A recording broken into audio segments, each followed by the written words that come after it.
लेकिन एक चीज़ मैं आपको बताऊं, आज भी मार्केट ने एक अच्छी चीज़ की, हमारा ट्रेलिंग स्टॉप लॉस बचाया। सुबह हमने ट्रेलिंग स्टॉप लॉस क्या रखा था, 24,875। सुबह हमने बाय जोन क्या रखा था, 24,900 से 950, और उसमें आया निफ्टी और वहाँ से बाइंग हुई। आज तेज़ी का ये 7वां दिन है, और एक चीज़ आपको जो क्लियरली दिखाई दे रही है, निफ्टी 25,000 पे रिजेक्शन नहीं फेस कर रहा है। निफ्टी अब तैयारी कर रहा है 25,000 के ऊपर जाने की और उसके ऊपर शायद ट्रेड करने की।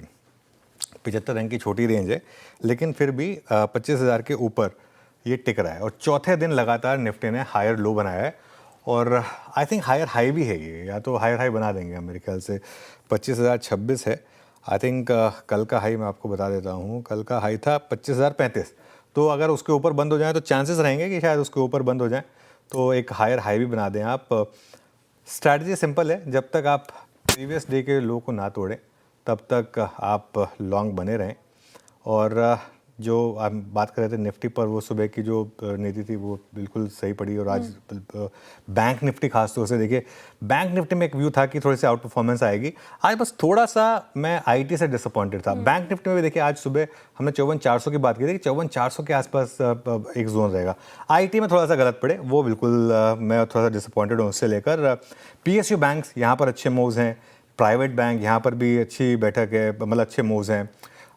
बस वो एक कैपिटल मार्केट्स जो शेयर्स हैं, जो थोड़ा सा कल की वो सेबी की बोर्ड मीट से पहले थोड़े से नर्वस हैं, वो स्टॉक्स बीएससी, एंजल वन वगैरह वगैरह, वो थोड़ा सा एक इम्पैक्ट है वहाँ पर।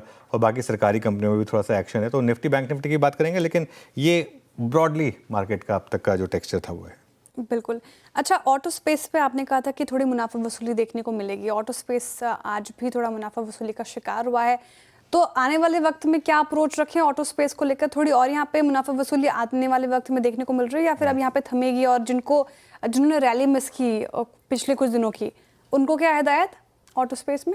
बिल्कुल, देखिए ऑटो की जहाँ तक बात है श्रेया, ऑटोज़ में आज सुबह जो व्यू था, कल भी यही व्यू था कि थोड़ी सी आपको आज प्रॉफिट बुकिंग देखने को मिलेगी। वो आई थिंक आपको देखने को मिली।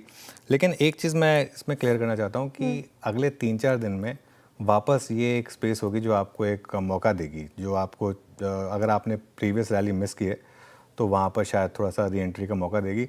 अभी के लिए फ़िलहाल मार्केट शायद थोड़ा सा और वेट एंड वॉच और थोड़ा कंसोलिडेशन के मूड में, ऑल्सो बिकॉज एक एक करके मार्केट को थोड़े और नए सेक्टर मिल गए ना। जैसे आज बैंकिंग चल गया, 2 दिन से थोड़े से प्राइवेट बैंकों में पीएसयू बैंक आज अच्छे चल गए, थोड़ा सा मार्केट को वहाँ मोमेंटम मिल गया, तो इस वजह से थोड़ा सा यहाँ पर भी बाइंग आ गई है। जिस वजह से भी थोड़ा सा ऑटोज में थोड़ी सी प्रॉफिट बुकिंग है। अब निफ्टी स्पेशली लेवल्स कौन से इंपॉर्टेंट लग रहे हैं आपको, और क्लोजिंग के लिहाज से कौन से लेवल्स इंपॉर्टेंट? देखिए, पहली बात तो 25,100 पर, 25,050 से 25,100 का एक रेजिस्टेंस बैंड है निफ्टी पर। इसको क्रॉस करना ज़रूरी होगा। और सपोर्ट तो अब वेल डिफाइंड हो गया। आज का लो जो है ना 24,900 से 950 का।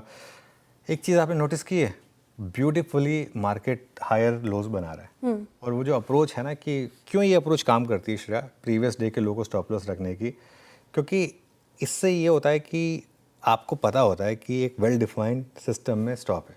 आप कहेंगे कि अगर किसी दिन गैप डाउन से अगर वो ब्रीच हो गया तो उसके 2 तरीके हैं। पहला तो आप अपने आपको कहें बैड लक, अगर गैप अप डाउन होएगा तो, या फिर दूसरा जैसे हम कल ओवरनाइट हमने जो व्यू लिया था कि आप कैरी करें लेकिन थोड़ा अपने आप को हेज कर लें, और सुबह बहुत बड़ा अगर मार्केट फ्लैट खुले तो बस उसके हेज को हटा दें। तो वो अप्रोच अभी भी काम करेगी निफ्टी पर। आई थिंक बैंक निफ्टी अब थोड़ी स्ट्रेंथ दिखा रहा है। बैंक निफ्टी ने अब हायर बेस बना दिया है। 53,800 से 54,000 का जो बेस था, अब मेरे ख्याल से वो बेस शिफ्ट होकर 54,400 54,500 पर आ गया है। और 54,800 के ऊपर अगर आप टिके, और अगर 54,800 के ऊपर अगर आप बंद हो गए, तो फिर मुझे लग रहा है कि फिर अगली जो रैली है ना, वो शायद बैंक निफ्टी भी लीड कर सकता है। तो ये एक मेरा व्यू रहेगा बैंक निफ्टी के ऊपर। चलिए, आई थिंक टेक्निकल कॉल्स हो गई थी। गौरांग जी भी जुड़ गए शो में। गौरांग जी, गुड आफ्टरनून। गौरांग जी बताइए आपका पसंदीदा स्टॉक। धन्यवाद अनुज जी, आपका सभी को प्रणाम और शुभ दिन हमारे तरफ से। तो विकल्प के रूप में वित्तीय क्षेत्र की चर्चा हो रही थी, अभी आप बात कर रहे थे, तो बैंक्स में से नहीं लेकिन एनबीएफसीज में से एक पसंद काफी लंबे समय से रही है।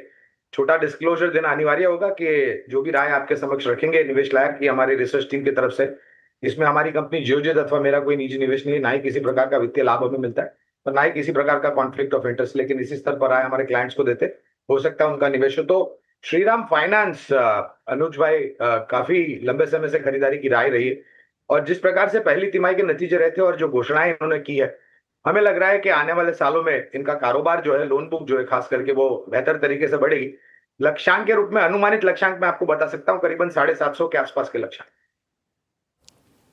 ओके, श्रीराम फाइनेंस ही गौरांग जी के पिक आती हुई और अच्छा परफॉर्म कर रहा है, गिनेस में शुमार, डेज हाई पर 2.5% की तेजी के साथ कर रहा है कारोबार।